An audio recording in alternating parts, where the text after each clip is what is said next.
Hello friends, মিঠুর পাকশালায় আপনাদের সবাইকে স্বাগত। আজ আমি আটা, সেদ্ধ আলু ও পালং শাক দিয়ে ভীষণই টেস্টি একটা ব্রেকফাস্ট রেসিপি আপনাদের সাথে শেয়ার করছি। তো এই জন্য মেজারিং কাপ মেপে প্রথমে 1 কাপ পরিমাণে আটা নিয়ে নিয়েছি এবং ওই কাপ মেপে হাফ কাপ পরিমাণে ময়দা নিয়েছি। এখানে আমি ময়দা ও আটা মিলিয়ে করেছি, আপনারা চাইলে এটাকে শুধুমাত্র আটা দিয়েও বানিয়ে নিতে পারেন। এরপর এখানে 2 চা চামচ পরিমাণে ঘি দিয়েছি এবং এখানে স্বাদ মতো লবণ দিয়েছি। ওই সাথে হাফ চা চামচ পরিমাণে একটু জোয়ান হাতে ঘষে এখানে দিয়ে দিলাম। এরপর এগুলোকে দিয়ে হাতে করে খুব ভালো করে একটু মিশিয়ে নেব।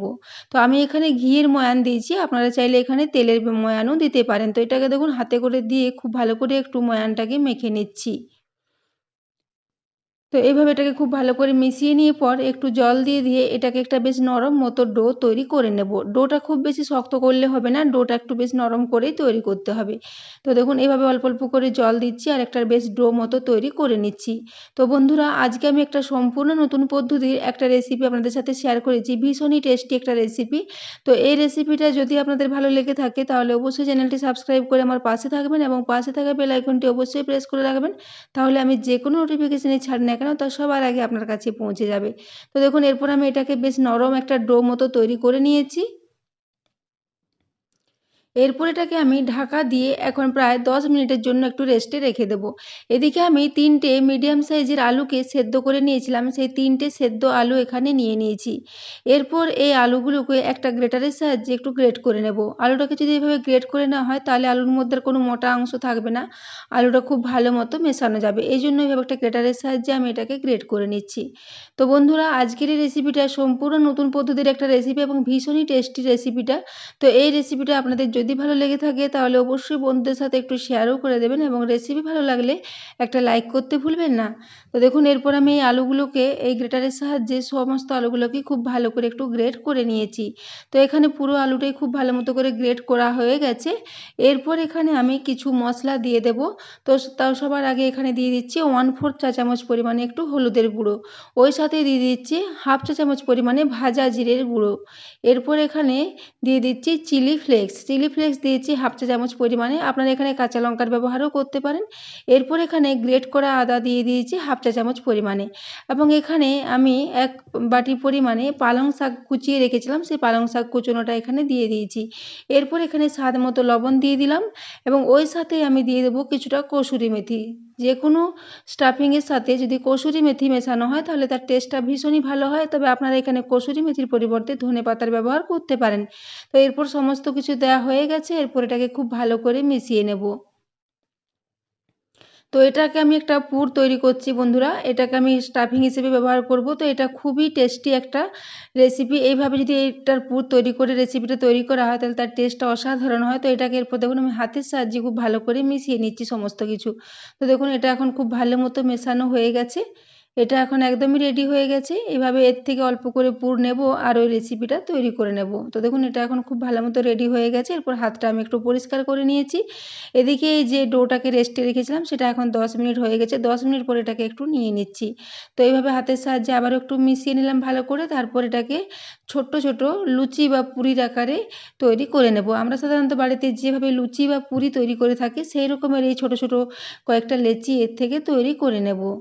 এই রেসিপিটা বন্ধুরা খেতে দুর্দান্ত হয়েছিল। আপনারা এই রেসিপিটা বাড়িতে অবশ্যই ট্রাই করবেন এবং এটা খেতে অনেকটাই সিঙ্গাড়া কচুরির মতোই টেস্ট হবে, অসাধারণ টেস্ট হয়েছিল। তো এইভাবে দেখুন আমি সমস্ত লেচিগুলোকে তৈরি করে নিয়েছি, তারপরে এগুলোকে হাতের সাহায্যে এভাবে একটু গোল গোল করে নিয়েছি।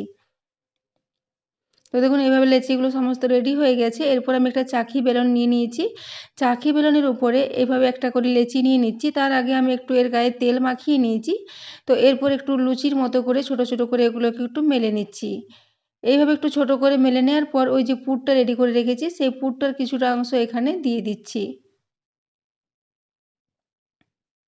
এভাবে মধ্যিখানে কিছুটা পুর দিয়ে দিয়েছি। তারপরে আমরা সাধারণত যেভাবে পরোটা তৈরি করে রাখি সেরকম করে এটাকে একটু এভাবে হাতের সাহায্যে গুটিয়ে নেব। এইভাবে উপরটা গুটিয়ে নিয়ে মুখটা খুব ভালো করে বন্ধ করে দেব।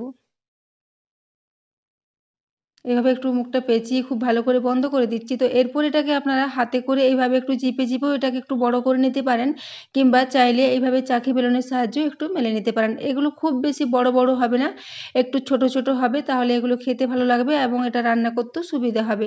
তো দেখুন এইভাবে আমি একটু ছোট ছোট আকারের এগুলোকে পুরির মতো করে তৈরি করে নিচ্ছি। তো বন্ধুরা, আজকে আমি একটা ভীষণই টেস্টি আপনাদের সাথে এই আলু ও পালং শাকের পুর ভরা কচুরি রেসিপি শেয়ার করেছি। এই রেসিপিটা খেতে দুর্দান্ত হয়েছিল। আপনারা বাড়িতে এটা অবশ্যই ট্রাই করবেন এবং খেয়ে বলবেন যে আপনাদের কেমন লেগেছে। তো দেখুন এরপর আমি একটা বেলে নিয়েছি।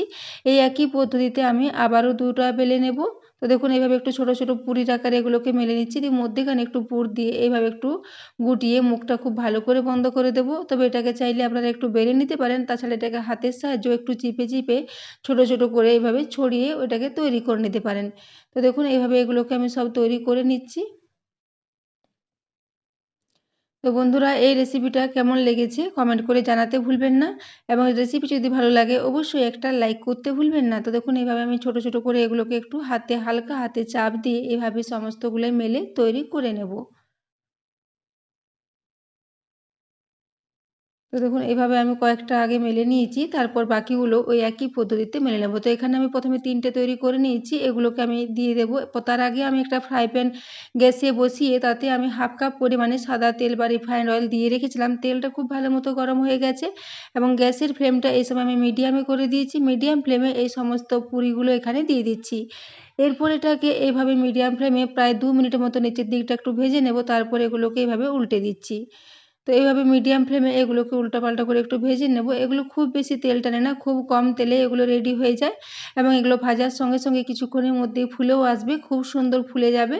তো দেখুন এইভাবে আমি এগুলোকে উল্টে দিচ্ছি। এইভাবে মিডিয়াম ফ্লেমে ক্রমাগত একটু উল্টাপাল্টা করে এগুলোকে ভেজে নেব।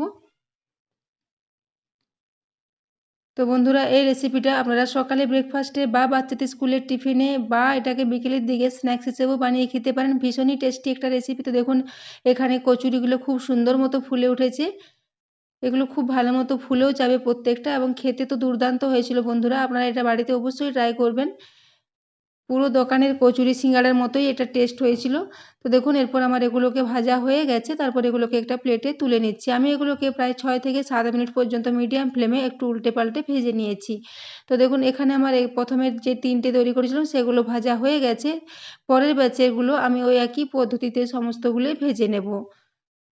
তো দেখুন সবগুলোই খুব ভালো মতোই ফুলবে। এইভাবে এই কম তেলের মধ্যে আমার সমস্তগুলোই ভাজা হয়ে গেছিলো, এমনকি তেলটাও কিছুটা বেড়ে গিয়েছিল। তো দেখুন এইভাবে আমি সবগুলোই ভেজে নিচ্ছি, এরপর এগুলোকে সার্ভ করে দিচ্ছি।